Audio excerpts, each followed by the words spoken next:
Hi, welcome to Checking In with Amy. My name is Amy Goldberg, and I'm a registered nurse with Neighborhood PACE. That's our new name, formerly the Elder Service Plan. PACE stands for Program of All-Inclusive Care for the Elderly.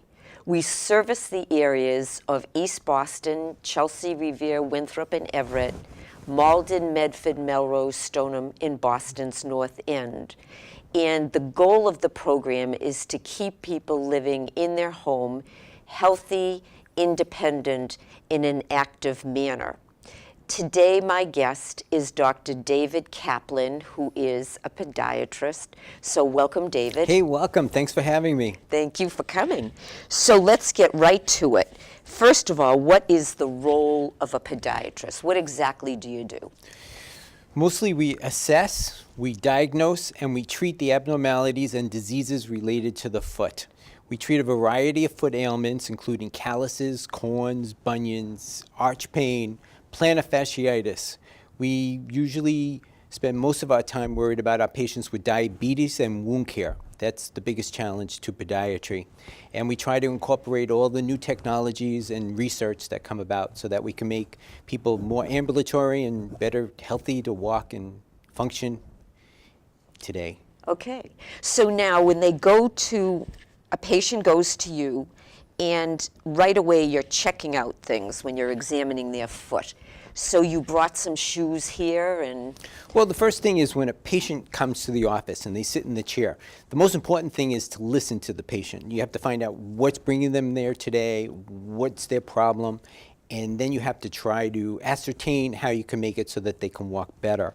Most of the patients come in and they have calluses or corns or a bunion. And a lot of time that's just because of the shoe gear that they're wearing every day.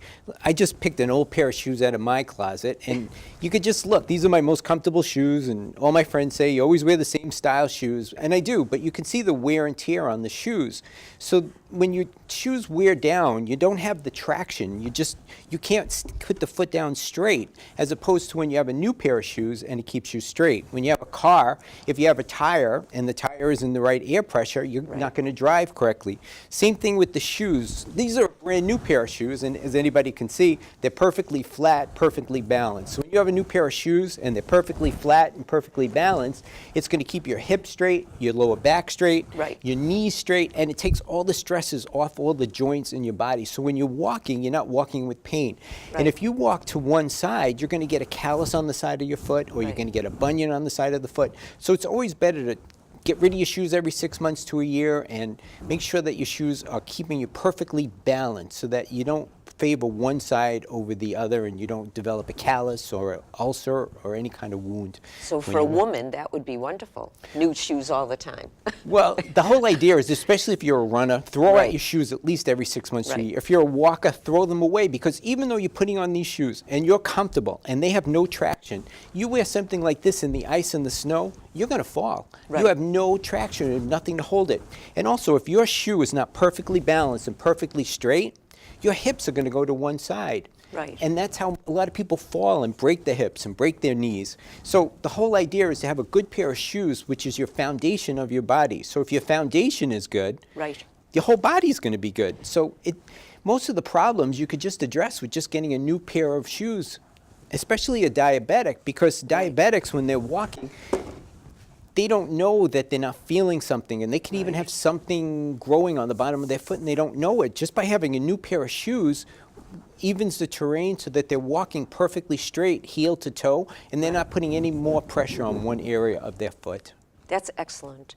So now I know you brought a slide along so that you can just go over that when someone comes to see you as a podiatrist. What kind of other things are you doing? Somebody will come to the office and we'll check their circulation. We'll check to see if the blood is flowing correctly through the extremities. We check to make sure that everything is flowing as far as the blood goes, because if there's a blockage or a narrowing of the arteries, or some cholesterol clogs up the arteries and the blood isn't flowing to the extremities, that's where you'll get some breakdown of the skin. And Right. that leads to all different kinds of complications, especially like PAD, peripheral arterial disease, which is the blood is not filling to the arteries. So when you're walking, you're just not really feeling the bottom. You get what's called neuropathy, which is a big problem that a lot of senior citizens complain about. They come in and they say, I can't feel my toes. I can't feel the bottom of my foot. So by not getting the blood to the area, they're not feeling where they're walking, and that leads to a lot of problems, especially for the senior citizens and the diabetics. So what we try to do is we try to head off a problem. We try to find out if the circulation is bad. If the circulation is bad, there's a lot of things that can be done, as far as bringing the blood to the extremities so that when they're walking, they can feel their toes, they can feel the bottom of their foot, and they have less areas of trauma and less problems, as they get older, which is basically the chief idea, is just to keep everybody moving and going, because if you're moving and you're going, you're not going to develop so many problems. It's That's just right. when your feet hurt, you don't walk. I know. And that's a problem. Big problem. Right. Yeah. So we try to We avoid, do it. we try to get rid So of that. you mentioned diabetes, and I know it's a major issue that podiatrists deal with. So give me some statistics on diabetes. Well, I know you brought those along. I brought the slide, and that's going to give you all the statistics. But diabetes is one of the leading problems of complications and amputations in the senior population. What happens is, over time, the diabetes just blocks the nerve sensation, so you don't feel anything in the bottom of your foot or anything of your lower extremity. So the sugar accumulates in the arteries, and it causes a blockage. And when that blockage happens and you don't feel anything, a small little nick or a small little infection, or you go and you cut your toenails and you don't see what you're doing correctly, leads to gangrene, amputations, terrible, terrible complications. That's where a podiatrist would come in, especially for the geriatric population, the seniors, where they don't see so well and they can't Right. they can't manage their own foot care, and they really need somebody to look at the bottom of their foot every so often, because this little callus or a little nick that most people would be nothing on Right. a diabetic or a geriatric, that's going to lead to all kinds of complications. And that's one of the leading reasons that amputations are so prevalent in senior citizens, because they're not aware of these little problems that are starting. So as a podiatrist, we try to eliminate the little problems so they don't become great big problems. Right, I know. And amputations are terrible. And ulcers are so frustrating, because if you're a diabetic, you have very slow healing. You Right. don't heal like a regular person.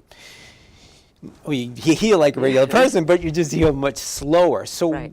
what we have to do is we have to incorporate different things. And there's so many new technologies on the market, and there's so many new things that are pretty exciting that is helping with wound care and helping with diabetics to heal those wounds. So the faster you get up and walk, the faster you're going to heal, but you can't walk on an open area. So we have to quickly fix that. Sometimes it's with a skin graft, sometimes it's with diabetic foot care, sometimes it's with a wound care nurse, sometimes there's all different modalities that we can use now. We have enzymes, we have soaks, we have all different kinds of tools that we can use now in 2017, which is amazing compared to Right. what it used to be.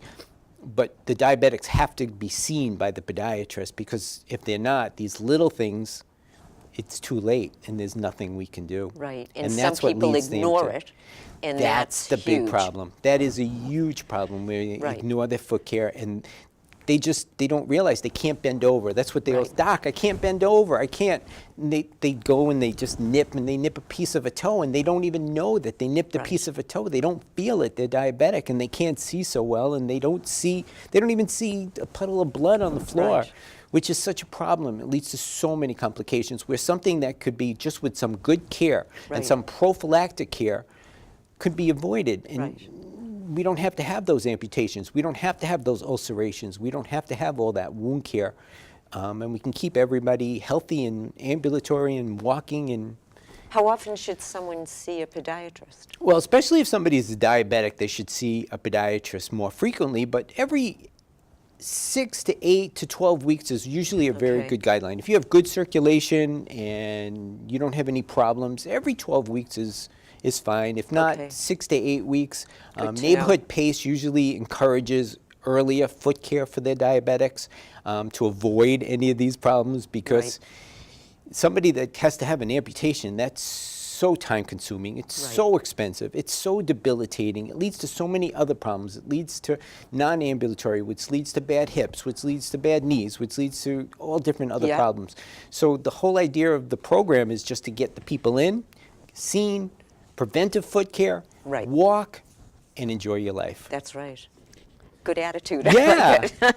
We're both on the same page. So, how would you manage a diabetic foot? What would you do? Well, first of all, if a diabetic foot comes in, the first thing we're going to do is assess the circulation. We're going to manage their blood sugar. If they come in with a blood sugar of Right. 500, wow, that's a no-brainer. They're That's out of the office. very high.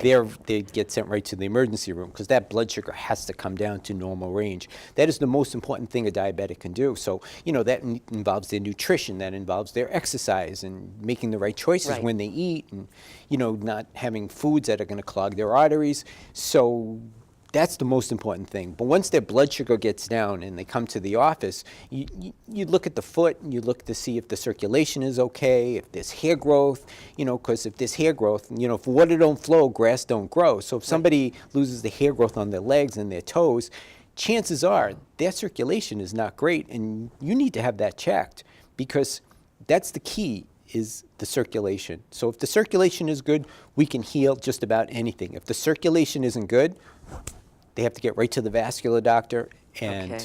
there's all kinds of things we could do now. A balloon, we can do blood thinners, Coumadin. Most of the senior population are going to be able to relate to Plavix and Coumadin and all the blood thinners that Right. helps the blood flow through the body on a much quicker basis. A lot of seniors are taking an aspirin every day. So, they'll come to me and we'll be able to check to see if the blood's flowing, and if there is any problem, well, there's their primary care doctor, there's their wound care doctor, there's all different modalities that we can work with to get the patient back. It's not like, the buck stops with one stop. Right. There's so many different things that we can do to get the patient up and moving and healthy. Right. That's but they the have whole to idea. start with you, at least a start. Exactly. You have to start somewhere. Somewhere. So they'll start with me, and we might say, well, your circulation, let's go get it checked. Let's get more blood to your toes.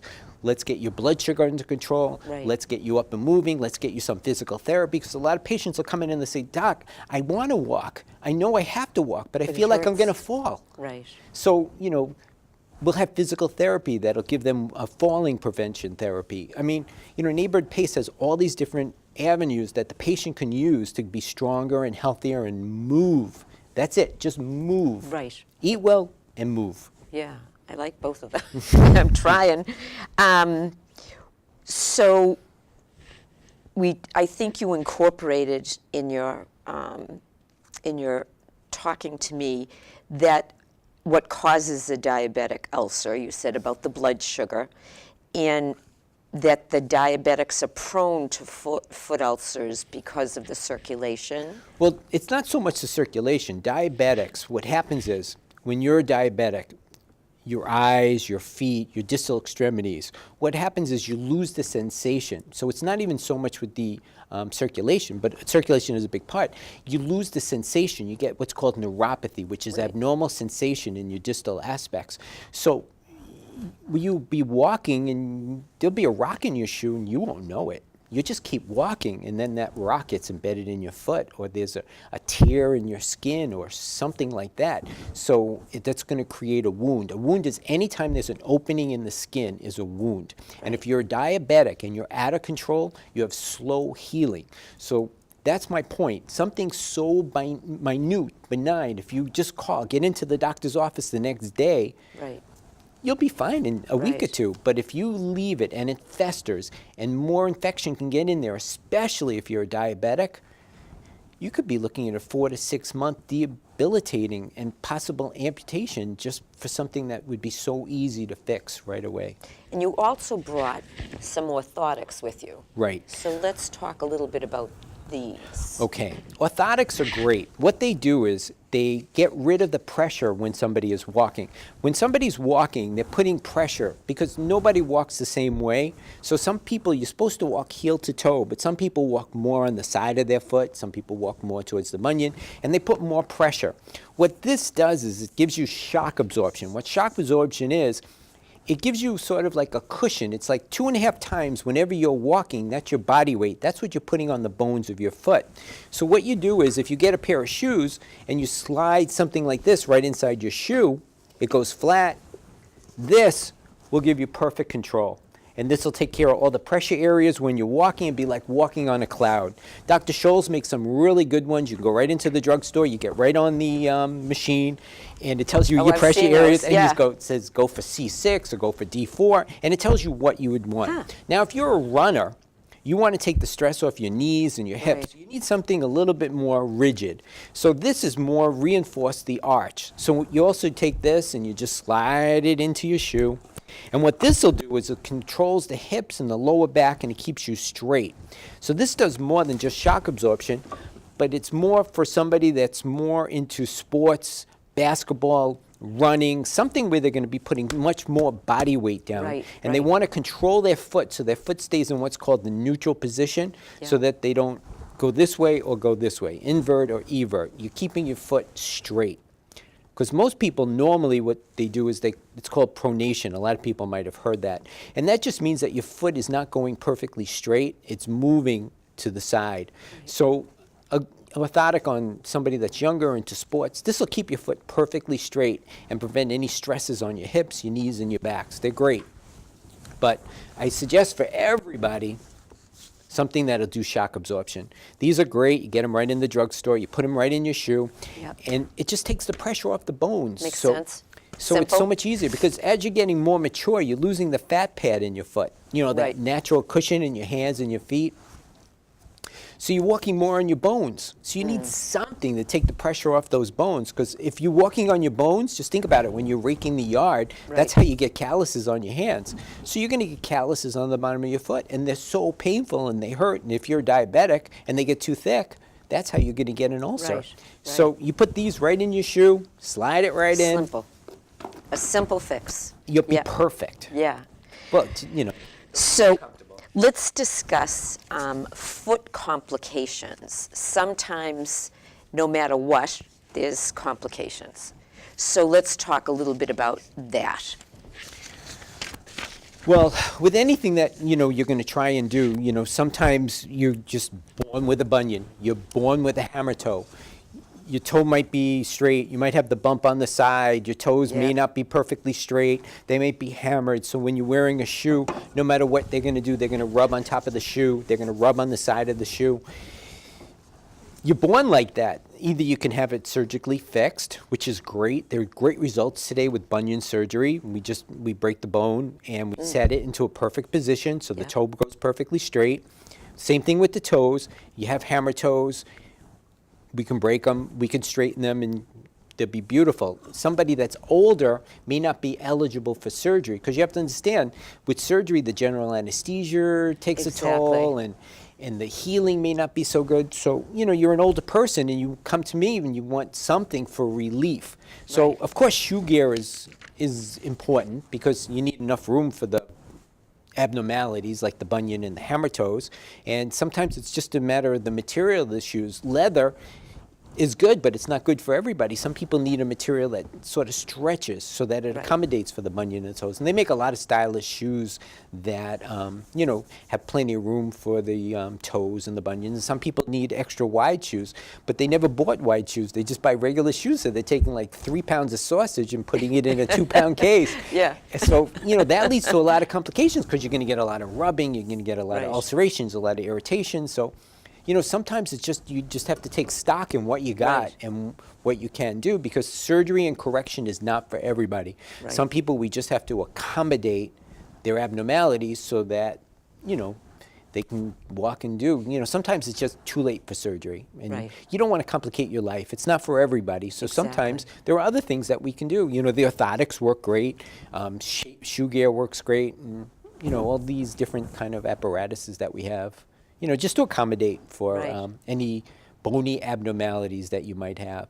Well, thank you very much. I mean, My this pleasure. was very, very informative. Great. And just so people know that we do have podiatrists as part Absolutely. of our Neighborhood PACE program. Yes. So thank you for being my guest today. Thank you. Thank you for having me. This is great. And if you would like any other information about Neighborhood PACE, please feel free to call us at 617-568-6377.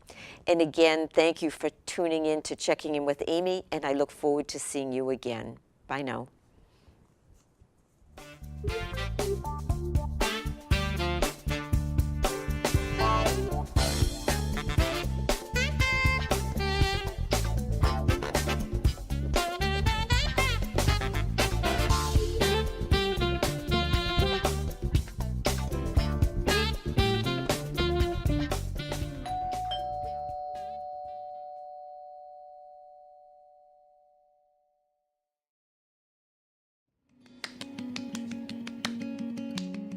My parents were always very independent. They always seemed to take care of each other. My dad met my mom when she was 13 and he was 15, so they got a lot of practice. It was really difficult when they were faced with health challenges and started to need some help. It was also really hard on me and my brothers. It seemed like every day we were getting calls. They needed to go to this appointment or that appointment, and it became pretty apparent that they really couldn't live on their own without some help, and more importantly, stay healthy. We're lucky to find the Elder Service Plan. Almost immediately after enrolling, we saw some real change for the positive. All their medical appointments were in the same location, including the prescriptions. If they did need to go to see a specialist, then transportation would take them, and that was a big relief for us. My mom attended the PACE Day Center each day where she could really socialize, and she loved that. When they needed services in the home, that was a big help too. And my dad, he'd still call me every day, but not because he had to, because he wanted to. He'd say, "Stevie, you won't believe it, they fixed my teeth. They got me some new shoes today." Just brought some amazing stability to the family. I'll see you a little later today, okay? Okay. My name's Lucas Akerley. I'm the Activities Coordinator for the Elder Service Plan in Winthrop. Today we're doing active parachute games. We have a ball toss with some music. It's fun. Keeping active at ESP is part of our plan to keep you happy, healthy, and independent.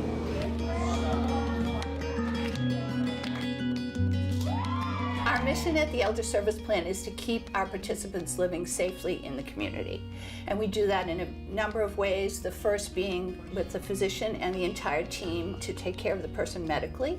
We also try to think creatively and provide other things that they may need, be it shopping service, laundry service. We may provide respite for the caregiver, or even aid visits in our supported housing. We try to be as flexible as possible here in the Elder Service Plan to reach the goal of keeping our participants living safely in the community. My name is Patty Ferranti, and I'm with the Elder Service Care Program, and I absolutely love it. Just talking about it right now makes me want to cry. Before I was in the ESP, I was always calling my family and having them, pick me up to take me to doctor's appointments and stuff like that. And now now that I'm in ESP, I have the door-to-door service, coordinated care. My doctor always knows I'm coming. They always arrange my appointments. Everything is just so perfect. The program is fantastic. It really is. Any pain when you do that? As a physical therapist in the Elder Service Plan, a big part of my job is to help people keep up with their strength and balance. A lot of times I see people after they get injured or some type of surgery, but another part of my job is to make sure people stay active with a regular exercise program so they don't lose the strength and balance they gain back. What we do is we talk to the person to find out what they want. Do they want to increase their endurance, their strength? Do they want to be able to do things easier throughout the course of their day? We will work with them and develop a plan, and we move forward with it. We try really hard to keep up with the mission of the program, which is to keep people in the community of their choosing for as long as possible and as safe as possible. Even sometimes just a cane or a walker can make all the difference in making sure people stay safe. Very central to our plan and what we do here is the patient, the person. And the way we deliver that care is by having a care plan which centers around person's goals, their choices. As a a medical director for the Elder Service Plan for the last 25 years, I've had the pleasure of watching our program grow enormously. While we started out largely in East Boston, we now serve participants in Chelsea, Revere, Everett, East Boston, and Winthrop. I think one of the real great reasons for our success is our ability to comprehensively coordinate our participants' needs. It's not just seeing the doctor or the nurse. Pharmacists, activities directors, nurses, nurse practitioners, van drivers, dietitians, all of us work together under one roof to keep our members healthy, active, and independent.